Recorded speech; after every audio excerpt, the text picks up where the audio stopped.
Bill, Jack, Saebens, thank you very much for having us. From all of us at the Tolleson-Mack podcast crew, we're thankful you come on today. You had a good day today at the show. You placed on T4 Bonnie Freckles. We'll talk about that a little bit. Start off with talk about the horse and kind of she's out of your old mare, right? No. That one is Barton Tan Hutton. Okay. From down there. Oh, that's right. South Texas. I believe they own the stud and the mare. They raised her. Kind of comes out of their breeding program. So it's exciting for them to have such a nice mare. She's beautiful, man. Yeah, thank you. She's beautiful. Yeah, she is. How was she to start? How was she to train? So she actually, they roped some calves on her, I think, before. So she kind of understood to go find a cow, but was, the things that come with calf rope, a little bit right leaded. And then just how she is, she's kind of a handful, If you give her a few days off, you don't want to just climb on her and get after it. But she was easy to start, but a lot of horse. You know what I mean? She wanted to do the right thing. You just kind of had to find a way to make her make the right decisions. Seems like that's why she's kind of makes that head horse. She's a little nitty gritty. Yeah, pretty tough. She tries so hard. Yeah. We need to have that for sure. So we talked a little bit earlier, and we'll go through it again, I guess. We'll talk about your whole career and how it all started off. Your career started in Missouri, right? Yeah, that's right. I grew up in. I went to high school in Owensville, Missouri. Missouri. Yeah. So tell us a little bit about growing up out there. Did you get to rope very much? No, we didn't actually get to rope steers that often. They're just in the summertime. We would get to rope once a week, probably rope steers. My granddad, we maybe had 2 or 3 steers at the house for a summer. Maybe, I don't even remember, but not very often we got to rope. Then the wintertime, it was really hard to rope. The closest, there was an indoor kind of early on, about an hour from my house, and then after that, it kind of closed down or something. Then kind of in high school, the closest indoor was 100 miles, so we'd go there once a month maybe and go to some jackpots or something. So by God, if there's a will, there's a way. That's right. Telling you what, like if you want to get to the NFR, you just got to keep after it, keep trying hard. I know whenever I was young, Alan Bach said you got to rope. If you want to be a world champion, you got to rope 40 steers a day, and I was like, well, I can't do that. So I just roped the dummy about 600 times a day. And I tell the kids 100 loops. So you can throw 100 loops a day if you kind of really stay after it. But it's I'm telling you what, you've had a great career rodeoing. Won a lot of big ropings and big rodeos. Tell us a little bit about the difference between rodeo and showing. I guess it's kind of one's full contact, the other one is you got to ride really good, I guess. But tell us a little bit about the difference between, because you showed horses and you done really good, and then you've taken them show horse to the rodeos. Yeah. And had a lot of success doing that too as well. You're one of the guys that I've seen kind of start off that way and just start off with a quality product and go out there with the Dixon Flower Company, rope horses there, and you all have done really good. Talk to us a little bit about that. Yeah, I as far as the difference between rodeoing and this, I wish I'd have done this before I rodeoed. I think it would have made me a lot better in several different ways. But more of a horseman, right? Yeah, there's something too, because I can remember early on rodeo when I couldn't even think through a run. You know what I mean? The gates open and you just did, and right or wrong, I was like, well, what did I just do? I don't know. Yeah. But you start coming to these, and whenever I first was getting into it, it was a little hard to think my way through it. But now you really got to pay attention to what your horse is doing and making them look good and catching too. Right. So like you even have to think your way through it a lot more. Right. And two, whenever stuff does go haywire, the worst thing you can do on these young horses is panic. You know what I mean? Because and haywire, I mean, if something little happens, the judges may not be able to see it and how you react to it. They rely on you so much out there in the round. They're just babies, I call them. They're only 4, 5, and 6 years old. They're still relatively green, even the 6-year-olds. Yeah. If you ride them wrong, they're going to work wrong. Yeah. They're so in tune with the rider that if you happen to do something with your leg or your left hand, they really read off of that. I still have a little bit of trouble with it, but I feel if these deals keep getting better, I may never rodeo again, but I may go back to it. I'm excited to do it because I see things a lot clearer now. Right. You know what I mean? If that makes sense. Yeah, for sure. And then I've seen you take a couple of your horses and go rodeo on them, is that, they make a few mistakes when they're young like that, trying to rodeo on them. The head shots aren't like these shows. They don't set them up just quite like they do here, and it's more full contact. Talk to us a little bit that transition right there from the horse shows to the rodeo. I mean, you know as well as I do, we're probably not going to take one unless we think it's a good one. And the good ones, the difference between a good one and a great one, I guess, and if we're going to take one we think it's great, the great ones mess up and still let you catch. You know what I mean? For sure. So you kind of know that going into it. And then, man, you just got to trust your training. You know, you probably go through this whole process of jackpot type or show type runs, and then you're at home, you better have somebody cranking them and showing them some you know, different scenarios. And then as far as whenever it comes time to take them, you better just trust your training. You know what I mean? Because your preparation, that's the same for any of it. If you're not prepared, it's probably not going to go good. But if you feel like you've done everything you can, you just put your hand down and try to catch the cow at that point. That's how I go about it. Yeah, I agree. Let's talk to everybody about how it all got started with the Dixon Flowers, and like some of the horses that you took to the NFR that really kind of helped your career out. Yeah. And now how the horses that you rode in the past, a couple of them are the colts are kind of coming out here. Yeah. We started the Dixon Flowers deal probably, I think, 13 or 14 years ago. And it was just kind of a freak deal, you know. Duke roped some. He had a couple horses, and we met each other and kind of became buds, and we just went and bought some horses. You know, he had a mare at that time called Going to Be a Legend. That was probably my first good kind of rodeo horse, upper level rodeo horse, I'll say. And then he had another horse, Colonel, which was Jake Long's four-time Deal Horse of the Year. So he got super lucky to the first two horses that he had were those two. But I rode on Legend, and she got hurt about 2000. I think it was 2014, 2015, and you know, his suspensory injury, soft tissue deal. You know how those go. Like, she'd be fine, then she'd feel off. So I was kind of phasing her out and taking runs off of her, and we ended up being able to buy Kevin, the black horse that I rode at the finals first couple of years. We bought him from Seth Jordan through Clay Logan's program, show horse.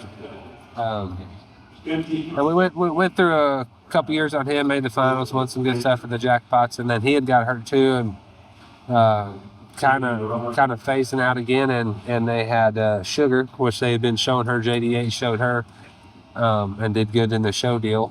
And then when that was all over with, I needed another horse, and we just, Ella talked about earlier, I put her through the stuff at home, jackpotted on her for 6 months or so, and 2019, Odessa was her first rodeo, and she won AQHA, PRCA Heel Horse of the Year that year. So past all that, you know, the dark side that Trevor's got, Notorious B.I.G. That I ride, and then Chelsea Dickerson, Shank Edwards, and Brad Lund. I think Dakota showed her some. I think you maybe showed her some. Yeah. What is her name? DT. I can't remember her name. I should know it too, but I just know her as a good horse. Yeah. But they won $120,000. So Sugar, she's really, you know, proved herself as a show horse herself, as a rodeo horse, and then as a producer. So all her colts are, everybody knows them, and we're excited about those. And then I have a Roan Gilden that I showed. He's 6 this year. I've won. I maybe won 100,000, but that's out of that sorrel mare that I first started rodeo on. Oh, okay. And we got some colts younger than him coming up that we're excited about. So it's pretty awesome how I got a mare that I got a couple colts out of too, and you can tell the demeanor, a lot of the things, a lot of the traits. Horses more than ever. If you got a good mare and a good stallion, they'll make a good horse a lot of the times. Yeah. There's an exception to every rule, but I found out there's more times than not they wind up with a good horse for sure. Sure. And you've had some with some color too. The blacks are always really cool and flashy. You know, you take really good care of them. Let's talk about that. The care that goes into some of these show horses a little bit. Oh, it's a lot of work, you know, but especially now riding more for. I mean, I took really good care of my horse, I thought, and I just appreciate them. You know what I mean? I always try to have plenty of Saebens in their stalls, good hay. and just try to keep them on the top of their game. That's how I make a living. So if I was to do any less than 110%, I'd be losing from the get-go, I feel like, as far as taking care of them. So part of the score comes from how the horse looks too, as far as the care, like manes and tails and kind of all that good stuff. It takes time. How long does it take you to braid manes and tail? I got one that it takes me about an hour. It takes me forever. If it's long like yours, they get done about once a week. We take them out and wash them on Fridays, and then they're staying. Yeah, it's one of them deals. It's just these shows is. We talked about it a little bit earlier about how it's kind of a community. You got some help. I know when you rolled into Mr. Bill's the other day, you had some help there. How important is that, as being a team rope and having the right help? It's been huge, especially, really this is the first year that I haven't rodeoed. I've kind of been trying to quit going, but first year, as far as the show deal goes, I mean, we just brought 8 this time, but even 8, one person tomorrow between me and Mason, who's here helping me, setting for me too. We got to get 7 horses ready. You know what I mean? Yeah. Those, we got some 4-year-olds that they're going to need lope quite a bit, and even the older horses, but getting them booted up, getting them cleaned up, watered, lope down, and then still go rope. It takes a lot of help. And then I have great help at home too, that behind the scenes, Lane Reeves ropes really well. He's been with me for 10 years. That's awesome. Through the whole rodeo deal, and he's a number 9 healer, and whenever I leave, he can keep the ball rolling. And then,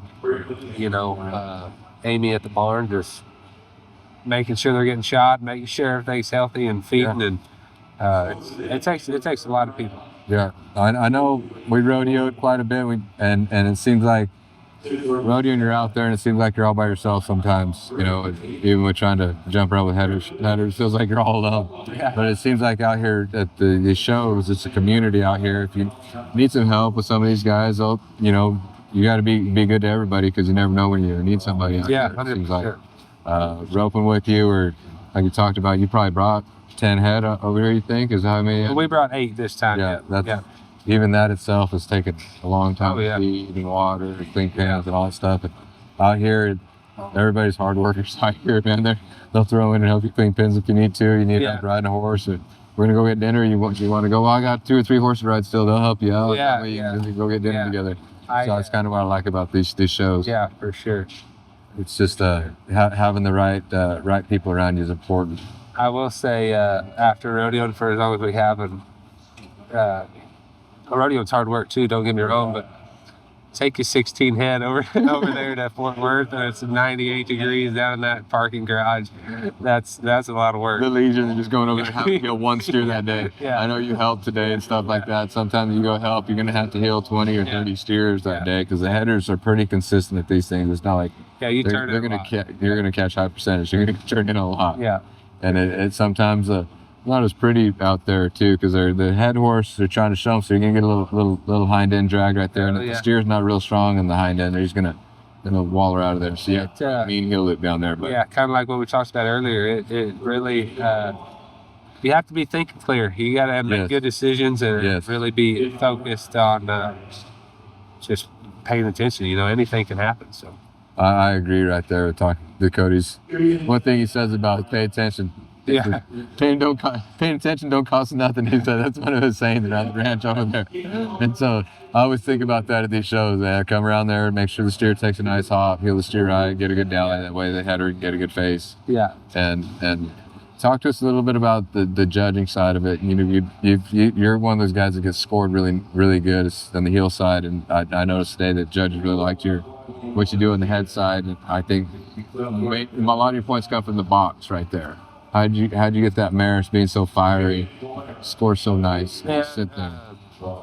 It's just a mental game with them. I want her to make the decision, at home, the preparation. I want her to realize that it's a better decision to stand in there quiet than to not, spend a lot of time sitting there, I'll pick the reins up, load her up, and put it down. And depending on the horse or like her situation, might run 2 or 3, then come back and just sit there for 10 minutes. You know what I mean? Mm-hmm. It just takes a lot. And every horse is going to be different, but in her case, just rope, just rope and teach her when the bridle reins are tight, you stand here, and when they're not, you go, and some days are different even on her. Some days I got to do different things to get her to make the right decision, but that's what I try to do. So you've had both. You've had stallions and mares. Which ones do you like the most? Probably the mares, yeah. A little easier to deal with sometimes. I'm probably the luckiest guy that rides a stallion because Biggs, the notorious B.I.G., he's the best-minded horse. I mean, he really was. He's so easy. But some of them other horses I've had, I never noticed any problems at the rodeos or the jackpots. He never did squeal. He was mind his manners and stuff like that. I think that's where it's at. If you got a stallion starts off that way with a good mind and a good personality, it's fine to have one around. But man, there's some aggressive stallions. You've probably been around a few. Yeah. And you might as well have a cage line if you got one of them stallions that think that they're the boss around you. They're tough stuff. Sure. Have you had any out of them colts that are a little bit tough to deal with? Are they all pretty nice-minded? All the sugar babies, I think that's one trait she passes on. They are all so good-minded, you know what I mean? They sometimes you wonder if they're a little too quiet, you know what I mean? And they all seem to have the talent and stuff. And if you can have them that quiet, Trevor mentioned about the dark side today, about how he just maybe lazy to ride around over. Yeah. It's just and then when you're back in the box, you got as much as all the fire you want right there. That's exactly how big. That's kind of a neat trait right there that they throw on there.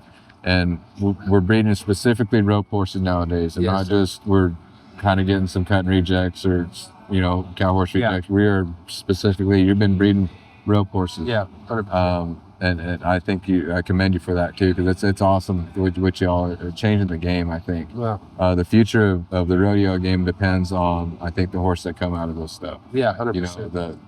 It's just when a horse works right, it's just faster. Yeah, when a horse's face is right and pulls right and all that good stuff, and the heel horse slides around there, pulls on the steer the right way, it's just faster. Yeah, and I hope it all flows into what you're saying. You'll see it down the road. The rodeo horses.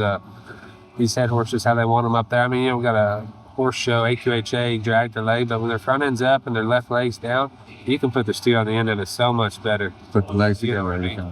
You sold a horse to Cody Snow, correct? Yeah, that's right. Talk about that horse a little bit on the pro rodeo trail. You had a lot of success in the show level, rodeo. Yeah, that's pretty neat to see, right? It's almost like when your kid's out there. Yeah. I'm proud of him, and I'm happy. I'm happy Snow got to buy him. He rides a head horse really well, and that horse, that's a great horse. I mean, I think he's a horse that, not that Cody Snow needs any help, but he's a horse that's going to help his business a lot. Man, I tell you, I think these guys need as much help as they possibly can out there. Yeah. And I know that they got a couple. They're not, the headers don't just have one head horse out there. Yeah. They got kind of different head horse and different setups. And I talk to these kids at these clinics and tell them you have to be good at both ends. Don't just be set on one end. You can like one end better than the other. Yeah. You can like maybe heeling more than you like heading, but I think it's important to know how to head. And like yourself, for example, you made the finals heeling, but you can also train a world-class head horse, which is pretty neat. Were you always like that? You talked about a little bit that you headed a lot when you were younger, but you were just consumed with the heeling and couldn't get enough of it, so you're after it until you made it to the highest level. Did you ever feel like you could make the finals heading too, or was it the dream to make the heeling? It was funny. Whenever I was a kid, I'd rope the dummy, and rope with steers, it's easier to catch heading, and I would tell myself, I'm gonna try to make it heeling, but if I can't, I know I can't head. As a kid, and I've tried to head. A couple years ago, I was going to be a header, and I bought the wrong horse, is what I did, and so that kind of hurt me financially, and it just made heading hard, really hard. You know what I mean? And then too, just kind of how things worked out. Maybe it's a God thing or whatever to keep me heeling. But I was trying to head, and me and Jake Clay started heading him. We're at all the jackpots at home, and I went second a lot behind him. And I'm like, this is stupid. Why don't I just heel for him? So I started heeling for him. There you go. Give yourself some options. Yeah. Do both ends right there. I really would like to try, legitimately try to do it heading one time, but my kind of what we talked about, not willing to do the things it takes to be an NFR or a world champion header. I think time, man, being away from home. Well, and two, I mean, I'm not willing to go spend unless I get lucky, I'm not willing to go spend $150,000 on horses. You know what I mean? Like I can't do that. Starting from scratch. I'm the kind of guy that had to kind of get his horses going. It was hard for me just to spend full price for a horse that was finished. I kind of had to get one for a little bit greener, for a little cheaper, and finish it off. Me and my wife, obviously she's a barrel racer, and we have heck with that. I really do enjoy the barrel horses. The good ones are special, you know what I mean? It's pretty crazy for as fast as things are, for them to stay that consistent stuff. I think it's cool, but the barrel racers, for them to go, and heading similar, a smaller scale, I would say, but to be on the top end, you're gonna have to go spend a couple $100,000, $400,000. Just to stay competitive, I don't guarantee you're gonna win nothing. Or you get lucky and you raise one, you train this sucker up, and he's badass. We talked about earlier, it takes time. Well, but you got to be prepared to turn down $300,000 or $500,000 for it. Telling you, that's a lot of even more for the barrel horse. Yeah, right? That's what I'm saying. That's what the head horses are the same way, just like the buckskin. I mean, I'm sure he wasn't cheap. He wasn't. He dang sure he's worth it. He's winning every dollar back on that horse. 100%. But it's like if you don't have the right product over there at the rodeo, same thing as here. Mm-hmm. It's so competitive at these shows now. When they first started these things, you could show up on a reject that was pretty good looking, and kind of halfway get them through it, and they'd be okay. But that's not possible anymore. You have to show up with a really quality product.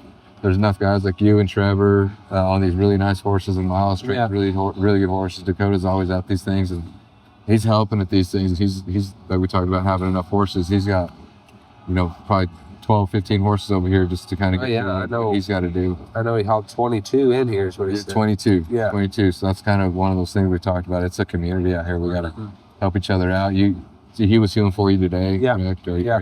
Are you doing anything tomorrow for him? Are you going to do I don't have to do. I'm still working. They need to call me up. Well, I'm telling you, show up them head horses like that. You just run up there and do it today. I think the part of the score comes with how the run looks. So you show up on a really pretty good-looking grade, you're going to win money right there. That's part of these deals. And I mean, we mentioned earlier about the judging. You understand the judging very much. These things. Yeah. Kind of still a little bit lost, but a lot of the times I see the best horse always wins for some reason. I believe that in any judged event, there's going to be some people can have some disagreements, right? But you go to these deals and you look at it, the top three horses are usually always the top three, and usually first, second, and third are in that place. Right. Occasionally you can move one here or there, but the top 3 to 5, 6 horses are usually the best horses here. You know what I mean? Mm-hmm. Those top 5 or 6 horses are usually shown right. You know what I mean? Yeah. The judging here, I kind of like it. They have 4 judges, and they drop the high and low. So I like that. There's no way to show any favoritism in that. But also too, if there's 2 judges and you got one that really likes your stuff that day, you can get ahead of them pretty good. But like today, it come down the short round, we was all just within a point of each other. It's getting to be that popular now, though. You guys have been around enough. When they like it when you show up over here. I'm curious to see what Billy Jack has on him as a rider, and he's always showing up with a good horse. I'm curious to see what he's got. The Miles and Trevor and all these guys. Seems like you guys are always bringing good quality horses every year. It's pretty neat to see the future of the game, because I personally feel like the rodeo game is going to get better because of these horses. The way they work proper. The way the head horse gets old, the steers scoring, all that stuff, it's just going to make the game just that much faster. You got to spend a little time with Coleman Proctor. You got rolling quite a bit. He was 3-2 this year at the NFR, and I think we're going to see that a few more times, and it's going to get beat again. We'll see a 3-1 before it's all said and done. I don't know how much faster you can get than that, but gosh dang, I think his horse and Logan Medlin rides a horse that he showed out here at these futurities, and man, his heel horse, the steer kind of took his position away and just kind of got him trapped to the inside of tick, but that horse wound up in the right spot every time. And right there was just fast. Everything come tight fast, and it's just a little bit quicker. Than the 3-3. It's just like, man, the 3-2. It's like, I think the show game is going to make it faster just because the horses work proper. And you get guys like yourself, or you get the younger generation of roper that I talk about little Nicky Northcott quite a bit. He's one of these younger guys that is trying to go to these shows and trying to do it right, proper. You know, he's got enough game like his dad, Steve Northcott. He's got the heel loop just like his dad, and he's actually riding his horse better than his dad does. So it's one of the things. It's the game is going to evolve and get better because of that reason. Horses for sure. That's sure. Do you remember a time when you were younger that thought, man, I'm going to quit doing this thing and I'm going to do something different? No, I honestly don't. I mean, maybe when I was younger, quit rodeo. It was always in whatever I was going to do was roping or with the horse. You know what I mean? Mainly, I mean, always roping. I'm not very good at any other events with the horse, but no, this has been something I've been ate up with from the get-go. You and the Dixon family started at the right time, I think. It was about 12 years ago, you said? Yeah. And then the shows, they started about 8 years ago, I feel like, around that time, 8 or 9 years ago, it seems like. Yeah, whenever they first started coming on, actually the first show that they had, like the World Champion show they had at Fort Worth, was in 2017. And I actually won that on a horse, Dick DF. We bought him off Facebook for $1,800. I don't think you're going to be able to get by with that Never now. again. No. Never again they're going to happen like that. I think people are getting smart to it. There's a lot of ropers, you know. I live in Arizona in the wintertime, and I guess you're moving out there as well. Yeah, working on it. The roping out there is pretty fun. The weather's nice. Yeah. And they got a lot of 13 slides. Instead of going to a rodeo and maybe seizing a horse, you can take them to a slide instead. Yeah. Get to rope a few more cattle, and if your horse happens to make a mistake, you know, at rodeo you only get one shot. Yeah. It's like if they step by the corner on one, you can. It'd be nice to get another couple shots in them before you put them up for that day. But I think it's just one of them deals. Arizona's a good spot for a team roper. I feel if you can go either to Arizona or Texas and hang out in either one of those states and win and do good, you pretty much hang anywhere. You agree with that? Yeah. It's especially horses where you're going to deal with the best ropers and the best horsepower, but either one of those places. So as far as open level roping, maybe Texas, right? Yeah, probably. Definitely, right time of year down there in Stephenville, it's full contact every time. If you think you can rope good, let's see it. Yeah, for sure. But and then like Arizona, what do you like about Arizona? The weather mainly. That's my biggest attraction to it. From Missouri, Northeast Oklahoma. Open barns in the wintertime. I hate it. Me and Miles was talking about that. I didn't realize how tough I was when I was young. Shoot, we'd be roping snowing or whatever, and you're like, dirty tough stuff as a kid. Now as I get older, I'm like, I still make myself do it, but I don't like it one bit. It would be about 100 degrees in the middle of the day, and I'd be roping the goat out. It's like 96 degrees out right now, and there's no way you can actually have to chase the goat around. I'd be out there just getting it out. Yeah, for sure. Just all about roping. Yeah. Well, Bill Jack, kind of one thing that I didn't get to do last little segment we did, but is there any advice you'd give for a young kid or a young roper or any kind of roper trying to get to the next level right there from a guy that just was consumed with this game? Is there any advice that you can give to somebody? I heard this the other day, some people say half the battle showing up, right?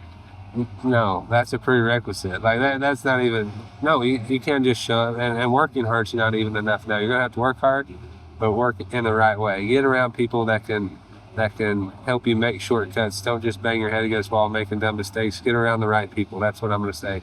Like I say, working hard, that's a prerequisite. That has to happen. But get around people that are better than you, and get around the right people. That's huge. You see it.